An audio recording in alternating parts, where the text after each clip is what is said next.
about 3 shots easily inside of 3 foot there, which then all of a sudden you're starting to get to the point where your up and downs are going to get a bit better. Yeah. But again, it's just so much more, it's just so simple that I can just kind of, no, I love like, it. it wouldn't matter which day we come up here. If you asked me to do it, I'd be able to, because it's quite simple stuff. You find a lot of people's anxieties come from short game. And to have been able to have kind of made things this simple for people with that has probably been the biggest change that I've made. Is that better? So It's a bit close. I know, but I can't. My arms can't get any longer. There you go. That's better. I've got longer arms than you. That's why I outdrove you on that previous hole. So obviously, no matter how far and how well you hit it, you don't get on tour, do you, without a decent short game? No. So Liam's going to take us through. Well, you tell us what we're going to go through. Going to go through basically one of the things that I see quite a lot, which is that a lot of people, when they talk about short game, they don't even they don't even understand when they're setting up to a shot exactly what shot they're trying to hit. So if you're kind of a couple of yards off the green and you need it to run out quite a bit, people will try and hit a pitch shot, just not understanding the difference between what I call a chip and a pitch. So basically a chip is a ball that travels less, runs more. Pitch then is something that flies further, runs less. So first and foremost, you can't just have one chipping technique, so you need to know the difference between the two in the short game. So we're going to go through just those really quickly, and then the last piece we're going to add in then is just a very simple way to get some different flights for each stock shot. So it's pretty simple stuff really. Okay. Just try and make everything as easy and as simple as possible. Cool. And just quickly before we get into the sort of more technical side of it, how much of your time do you spend practicing this stuff still compared to, say, hitting balls? And probably 80% on this? It would be that high, yeah. 80% of it's split between putting and chipping, and then the other 20% on hitting balls. Yeah. I very rarely hit balls, to be honest, unless there's something that feels drastically wrong in my swing and I want to work on one little part of it. That'll be the only time I really hit the range. Generally, if I'm wanting to hit balls or whatever, I'll just nip out on the course and play holes and just hit the odd spare shot if I hit a bad one. Yeah, and when you're practicing short game, I see people kind of stood there with, say, 20 or 30 balls hitting the same shot over and over again. Do you do that to kind of ingrain stuff, or do you like mix it up a bit Again, more? that's understanding the difference between technical sessions and kind of performance sessions. If I'm working on something, again, technically, I'll do that. If I'm working on, like, preparing for a tournament or something like that, I'll generally go to some of the short games that I have in my library of things to do. Yeah. So it just depends what time of year and then where I'm at competition wise. Okay. Cool. So, all right. So, take it away. So we'll go through basically the two techniques first that I like to use. We'll just start with a chip first because it's a lot more simple. So a chip, obviously, what we're looking for is the ball to not fly very far and then roll out. And a lot of people kind of ask me the question around the greens: do you use loads of different clubs? The answer from me personally is no. Because I find that when people are using 8-irons and stuff, they tend to just kind of get way too much shaft lean, and it causes problems then when they then go and try and pitch a ball. A lot of people that are decent chippers struggle with pitch shots. Yeah. And I generally find that's because their problems that they've got in their technique are covered up when they hit a chip. Yeah. So with a chip, it's very simple. The things we're looking for: low flights, lots of run. So first thing I do is stand in nice and close, get the handle up a little bit. I get the ball a little bit further back in my stance. It's the only time really that I'll do this. And then literally from there, I then tend to keep the angle in my wrists, and then it's more of a carry back and carry through technique. And one of the things that I like to feel is that I'm almost trying to keep the club head as low as I can in the follow through. Okay. The reason I do that is, obviously, if I'm trying to keep the ball low, I'm going to struggle to keep the ball low if the club's up here. Yeah. So I'm looking for almost imagining that if you had, I don't know, say like a couple of buckets with an alignment stick through it, and it's kind of this height. A lot of the times when I'm coaching chipping, I'll hold a club here in front of people and tell them they've got to cut the club off before the club. And the reason for that is that obviously if I want to hit it low, if I can concentrate on cutting it off here and hitting the ball low, it's going to make things a lot easier for us. So again, basic chip would be slightly further back, in nice and close, hands up, keep everything rigid, and we're going to hit that nice low flight with a good bit of run on it. Yeah. Then we get to the pitch shot. So generally a pitch is, for me, it's anything from, it doesn't matter whether it's 10 yards or up to maybe 60 yards or something like that. It's generally the same technique. So you're going to probably have seen the 3-hole course management video we had now when you heard me discussing the hands back thing. But one of the big things even on a shot like that is that I'm using this technique whilst I'm doing it, even though it's kind of 65 yards. So the general pitch for me is about connection. So arms stay close, particularly the left arm, because most people when they're poor pitchers get this action here where their wrist starts to bow down to the ground, which gets you the leading edge of the club, and that generally actually comes from separation under here that I found. For me personally, when I pitch, that's a huge part of it for me, is this part here. If I ever feel that gets away, that's when I'm struggling, and I can hit some pretty horrific pitch shots. So first thing is connection, and then literally from there all we're doing is maintaining that and working our chest a little bit more. And again, that's how simple it can be broken down into. So the only thing that I add with a lot of my shots is that I don't like the club head being too far forwards. I like it to be quite square and stood up in towards more central than having the forward lean. And the reason I do that is I try and avoid everything that I can that creates that angle. So shaft lean and leading edge. I want to almost be hitting down with the bounce, so that I'm hitting that quite hard down and I'm not even taking a divot. Whereas if I go this way, it digs straight away. And one of the things that I was showing Rob earlier was to give you that comfort of knowing that you've not got to strike the ball perfectly is something quite big. So basically, if I was to put a T-peg in the ground, if I can find one, here we go. If I was to put the T-peg in the ground kind of a couple of inches behind, yeah, so we're probably talking 3 inches here. If I do that with the leading edge, I miss the ball. I can then basically do that with the bounce. If I should move it over a little bit.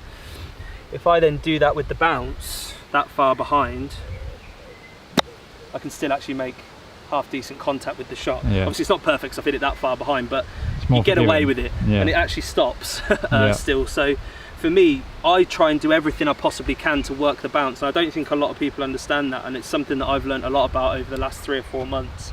So the bounce is key for everything, because it actually gives you, you'll hear me say this a lot, is just room for error. So basically, so for the pitch, it's kind of, I don't like too much of this. I like to have it in pretty central, and for a basic pitch shot, I just literally like to hands kind of in normal, keep the connection here, and just keep everything moving around.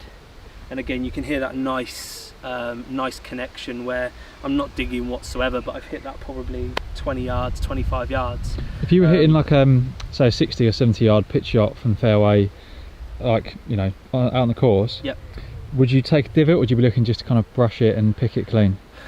Again, it all just depends where you're playing. Like I think it's the ground that determines it, but I'm always hitting down, but I'm hitting down with the bounce. Yeah. So if it's a nice firm course like this, you're not really going to do too much, whereas obviously if it's quite wet you would still. Yeah. But no, I don't really try and overly think about that stuff too much. All I'm ever trying to do is deliver the bounce down, because when people, Gary Barter discussed this with me, and he discussed basically when people start struggling, it's because they lose the bottom. And what he means by that is they can't feel how it should feel down by the ball.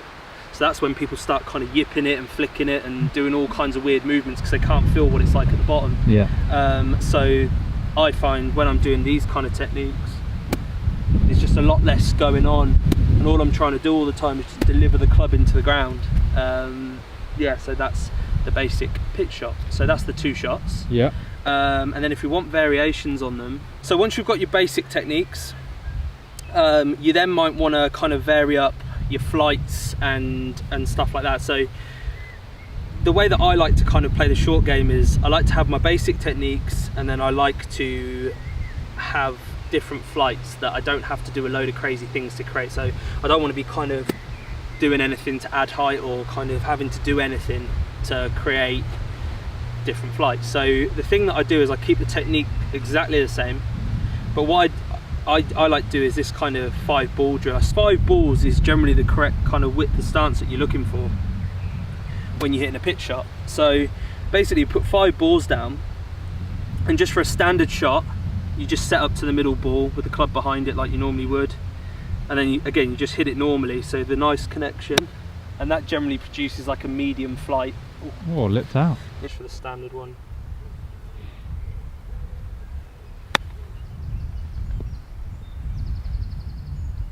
And then what you do is actually almost imagining you're almost always addressing this middle ball with your body, but then just change the ball position along the 5 balls. So you use low, medium, high, and then just kind of miss out the middle ones.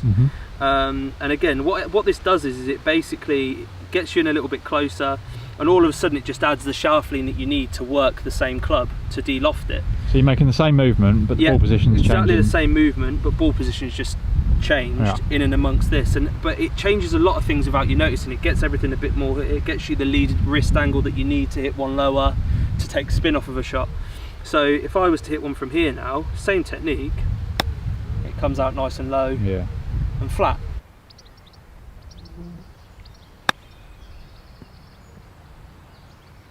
And then obviously the front ball then is going to be the complete opposite. So what it does, again, if I'm always setting up to this ball here, it automatically puts the shaft behind to add loft, and it activates the bounce so that we can launch one up into the air more. So again, it's the exact same thing. We'll hit a nice high spinner. Oh, grabby. Earlier, keep it all connected. And that's like 4 times as high. So if you're out on the course, obviously you haven't got the 5 balls laid down. Is there a way that you can kind of carry this across? Because I'm thinking like you're gonna have to practice it a little bit, because obviously a lot of it's visualization. So you're gonna have those balls there so that you can, when you look down, so that looks normal, and then literally from there, kind of, even if those balls weren't there, I would still stand at the same width, and I can still kind of visualize where each ball should be. So I know that if I'm stood with my feet 5 balls apart, I know that if I put my club back here, that's going to be somewhere towards the back ball. So I know what that's going to create from my practice. And again, vice versa for the front one. I know that if as long as I've always got my feet this wide apart, when I put it up here, I'm always going to deliver the club the way I need to hit it high. So yeah, not really too, like, it's not something massively to think about. It's just something that you put it down there for practice. It becomes what you're used to seeing, and then you just go around it for everything else. You were saying that you're not someone who likes to kind of use different clubs around the green all the time. No. What do you use? 60. 60 for pretty much everything? Pretty much everything. I might just whack a 56 in if I feel I've got to flight it lower for further.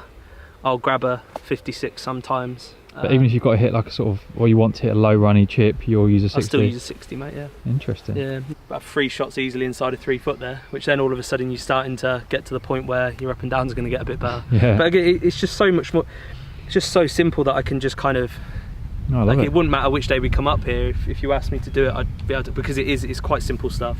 So obviously you've got those 3 different options.